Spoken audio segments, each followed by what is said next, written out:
Hello বন্ধুরা, শেলিশ food স্টাইলে তোমাদের সবাইকে স্বাগত জানাই। আজকে আমি বানাবো ফ্যাসা মাছের ঝাল।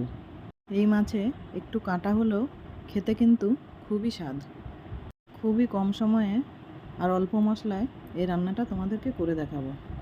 এখানে আমি ফ্যাসা মাছ নিয়ে নিয়েছি। মাছটা ভালো করে ধুয়ে নুন হলুদ মেখে নিয়েছি। এবার একটা কড়াতে সরষের তেল দিয়ে দিচ্ছি। তেলটা ভালো করে গরম হয়ে গেলে নুন হলুদ মাখানো মাছটা দিয়ে দেব।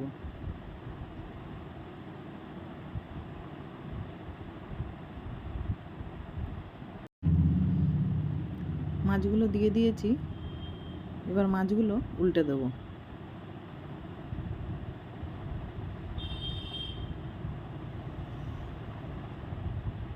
সব মাছগুলো উল্টে দিয়ে অপর পিঠটাও একটু ভালো করে ভেজে নেব। মাছগুলো একটু বেশি করে ভেজেছি। এবার আমি মাছগুলো তুলে নিচ্ছি। যেহেতু খুব কাটা, ওই জন্য মাছটা একটু বেশি করে ভাজলে খেতে ভালো লাগবে। এইভাবে বাকি মাছগুলো ভেজে নিয়েছি। ওই তেলের মধ্যে দিয়ে দিচ্ছি কালো জিরে আর দিয়ে দিচ্ছি চেরা কাঁচা লঙ্কা, দিয়ে দেবো একটা টমেটো কুচি আর দিয়ে দিচ্ছি নুনটা পরিমাণ মতো দিয়ে দিয়েছি।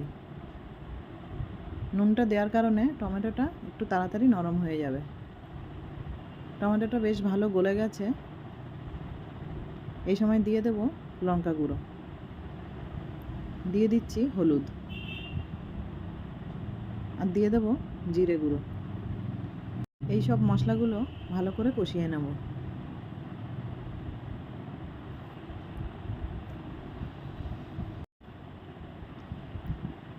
মশলাটা কিন্তু খুব ভালো করে কষানো হয়ে গেছে।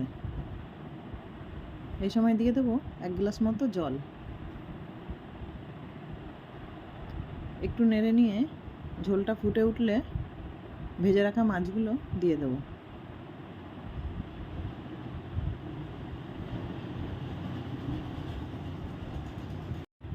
মাছগুলো ঝোলের মধ্যে ভালো করে ডুবিয়ে দিয়ে একটা ঢাকা দিয়ে 7 থেকে 8 মিনিট মতো রান্নাটা করে নেব।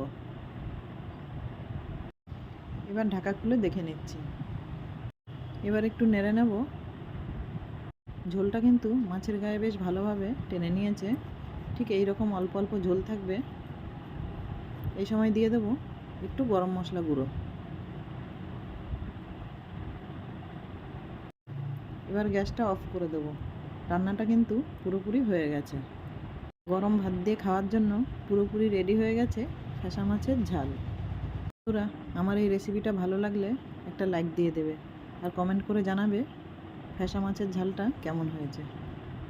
দেখা হবে পরের ভিডিওতে। নমস্কার বন্ধুরা।